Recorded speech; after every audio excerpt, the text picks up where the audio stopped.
she's all about. Put your hands together for Linda Peterson.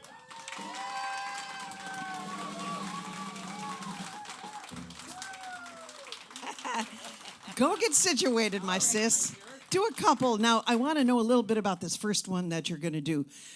Did I win about which one you're going to do? You won. I was won.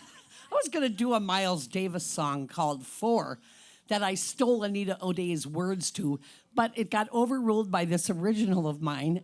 In my older years, I have stopped with all the sappy love songs, and now they're all silly songs that I write. So. And singable. I love it. And singable, and Patty knows it too, and we can sing it together, and it's ended up to be a fun little song, and I hope you like it. She included it in the program, and so there you go. We switched it out. All right. Thank you, everybody. 1, 2, 3, 4.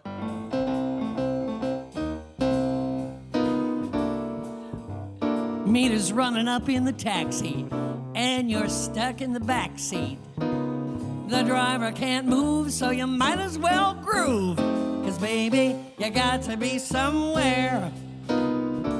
Sitting in your car in the slow lane, making you late for your fast train. Well, just mellow out, 'cause there ain't no doubt you always got to be somewhere. Relax. You got to laugh. Breathe in, breathe out. Just let the moment pass. You pick the longest line at the grocery. Same for the bank and the laundry. That's just the game, don't let it drive you insane. 'Cause baby, you got to be somewhere.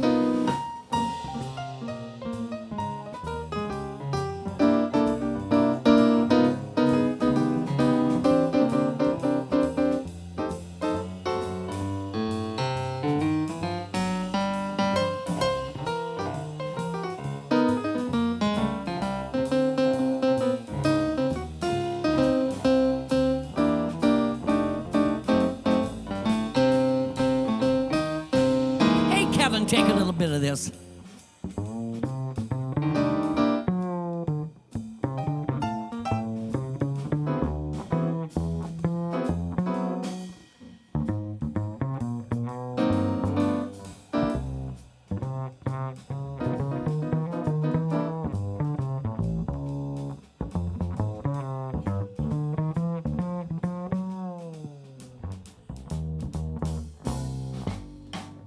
Meter's running up in the taxi, yeah, Kevin, and you're stuck in the backseat. Driver can't move, so you might as well groove. 'Cause baby, you got to be somewhere. There you are, sitting in your car in the slow lane, making you late for the fast train, you New Yorkers. Just mellow out, 'cause there ain't no doubt you always got to be somewhere. You have got to relax. Just got to laugh. Breathe in, breathe out. Now that's what I'm talking about. Well, if it rains, you forgot your umbrella. Don't let the day get you down. Just grin at the gloom and crank up your tunes. 'Cause baby, you got to be somewhere. Oh, just grin at the gloom and crank up your tunes. 'Cause baby, you gotta be somewhere.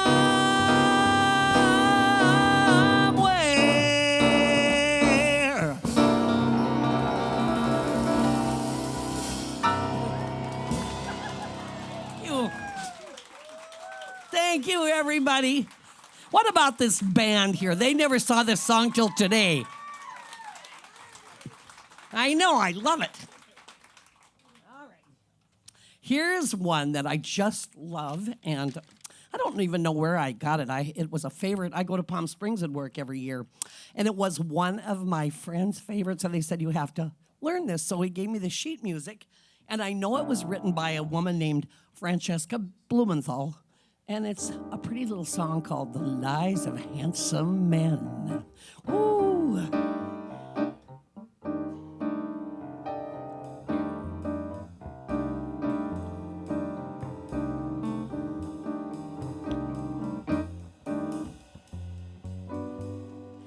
I believe in star signs, and I believe in film romances. I believe in fantasy, and I believe with just one glance, he's crazy for my eyes. 'Cause I believe the lies, handsome man. Oh yeah.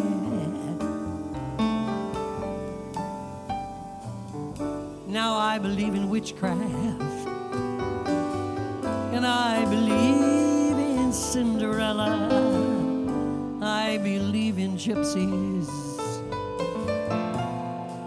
and I believe I cast a spell that sends him to the skies.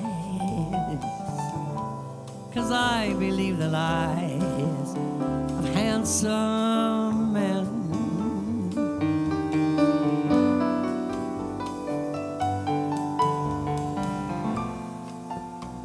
Somewhere in the corner of my mind, I am not a fool, completely blind. But even though he's hooked me on his line, I find the pleasure has been mine. I believe in love songs. They seem to know just what I'm feeling. I believe Prince Charming. I'd never know he's double dealing. Oh, how my spirits rise, believing in the lies of handsome men.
Sometimes in a dark and quiet place, the truth and I, they meet face to face. And even if his highness disappears, I keep some stunning souvenirs. So I believe in heroes, and I expect that happy ending, wishing on a rainbow. I pretend he's not pretending. Someday I'll get wise, but right now I need the lies of handsome men. I need the lies of handsome men.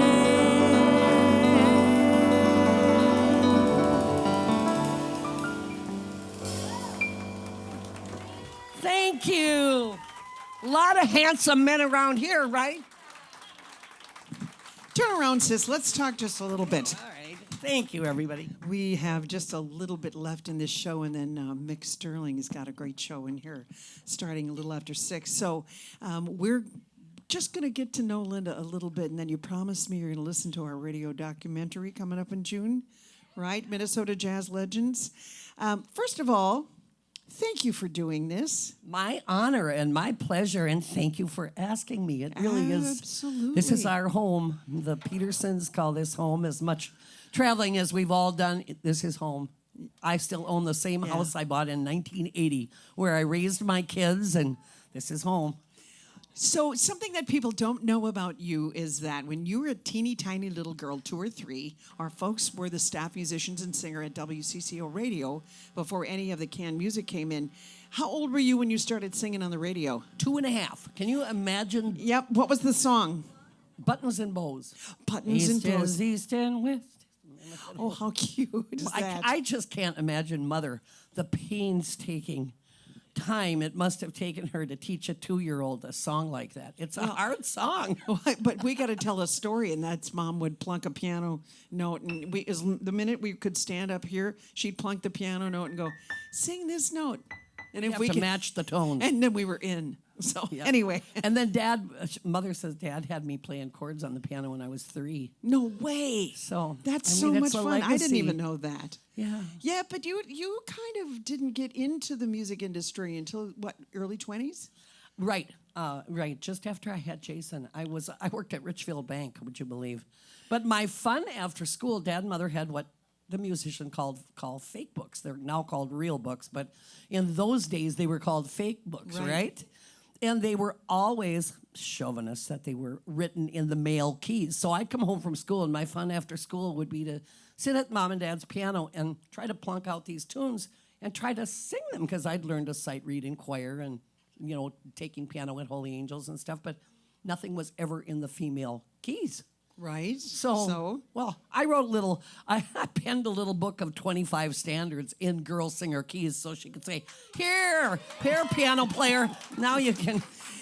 Okay, so I gotta know, you were singing some jazz gigs around the Twin Cities, but how is it that you ended up going to New York City, and in light of what was happening with Carole King? Talk just a little bit about that. I was sure not singing jazz in those days. This was the middle 70s, 74 or so, and I was working at the Normandy, and I was playing piano down there, and it was the cocktail hour, and there happened to be a patron who said, I played a few of my original songs, and he said, you've got a pretty good talent for songwriting. He said, I know a young man in New York. He's just become the A&R, which is Artist and Repertoire, right? That's what the initials stand for. And he's got a new position at RCA Records, and it was Don Heckman, who was later went to become the successor to Leonard Feather as the jazz critic for the Los Angeles Times, and he remained a family friend. But I was so naive that this gentleman said, call Don Heckman. Well, I called, not realizing you can't just get a hold of a VIP like that. Well, I did. It was Thanksgiving weekend. He picked up the phone. He was in the office after hours, and he told me later, he said, the only reason you got in to see me was that I liked your voice on the phone, and I thought, maybe this girl can sing, Very fun. And so, but he also said something kind of prolific to you during those recording sessions when you lock, stock, and barrel moved out there. Oh, yeah, I with did. Jason in tow. Yeah. What did he say to you? He just said, you're going to be a really good jazz singer when you're about 35. I was about 25 at the time, so. Yeah, well, there you go. But you did record half an album with RCA with more pop-oriented songs. Yeah, very pop-oriented. I was, going to be the next Carole King. Well, there you go. But then we can fast forward to the time at which I was offered a job at the Sheraton Piano Bar, Sheraton in Copenhagen. And Billy, my brother, said, you can't go to Europe without having a jazz book together. You better get going, sister. And he had me listen to a few people, including Anita O'Day, who I just ended up loving her style. Yeah.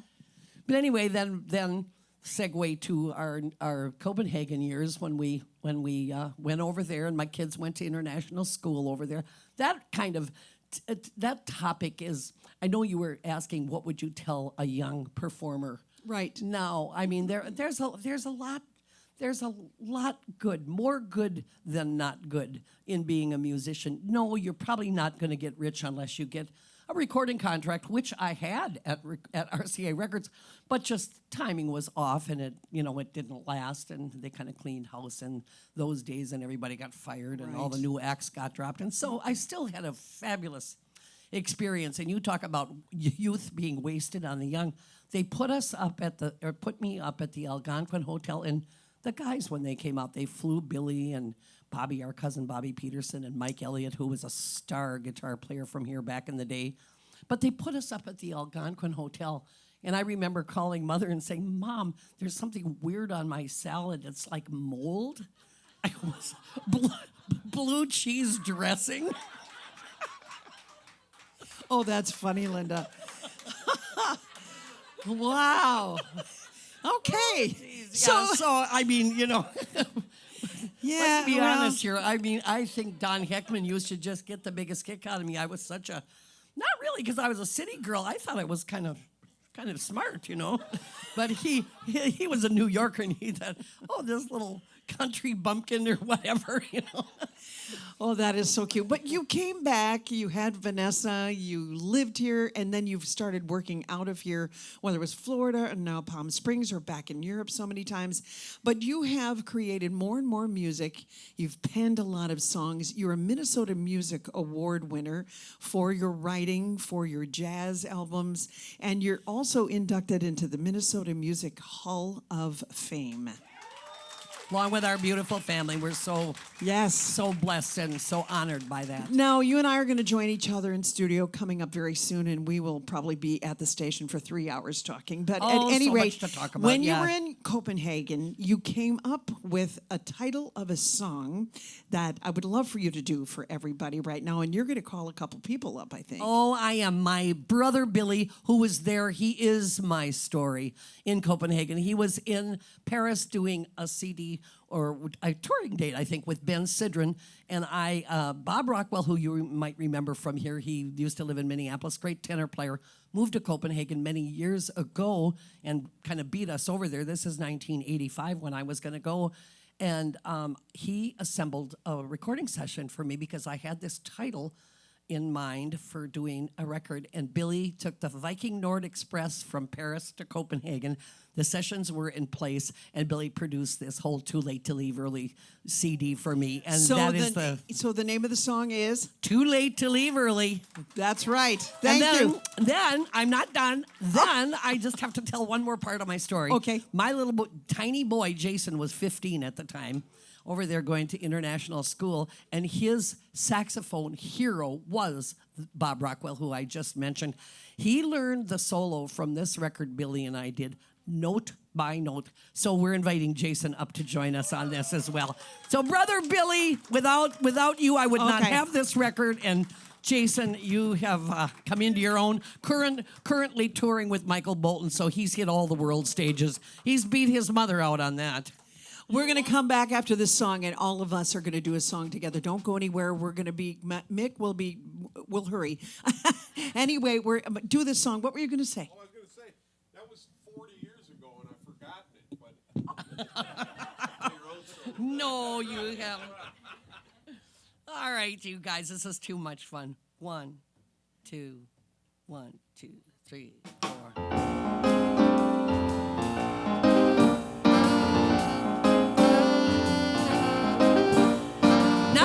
Too late to leave early, so I think I'll stay. Set 'em up, Joe, I'm gonna have one more. Band's got another set to play, and I sure like that bass man. He's playing sweet. It's too late to leave early, and that's all right with me.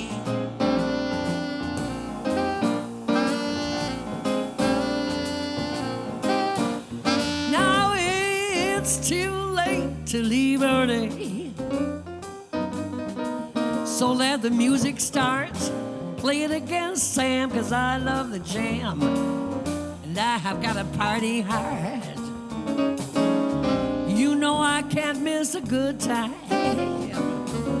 You know that's not my style. It's too late to leave early. I'm gonna be dancing in the aisle, long as you play me some basic and you play me some fun. Lady, won't you sing me some Ella? Just in the night with the loneliest funk. 'Cause it begins to tell round about midnight when all of my friends are on hand. Phil's on drums, we're gonna break out the mums, and we're gonna toast that piano man. 'Cause he's surely done his homework. We're gonna leave no song unsung. It's too late to leave early because the night has just begun.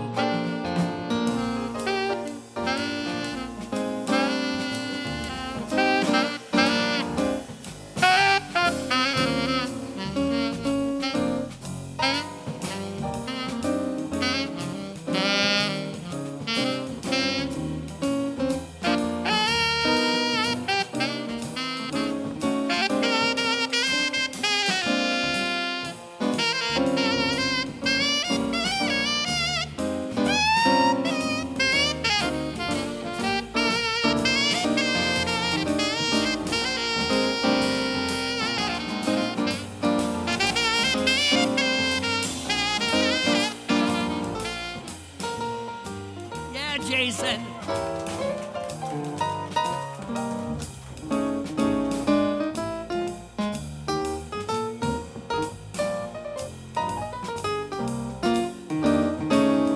And I sure like that bass man, Brother Bill.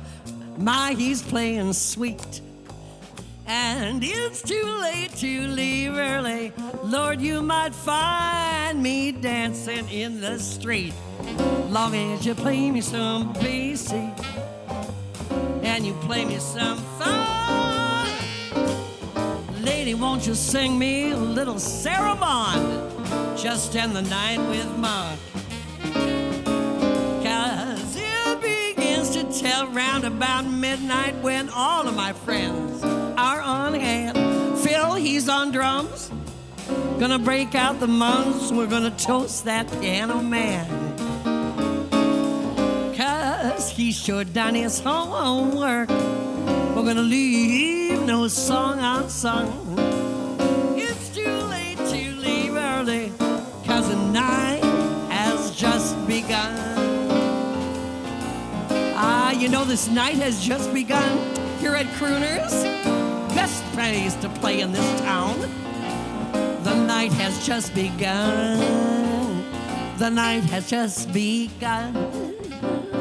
Oh, yeah.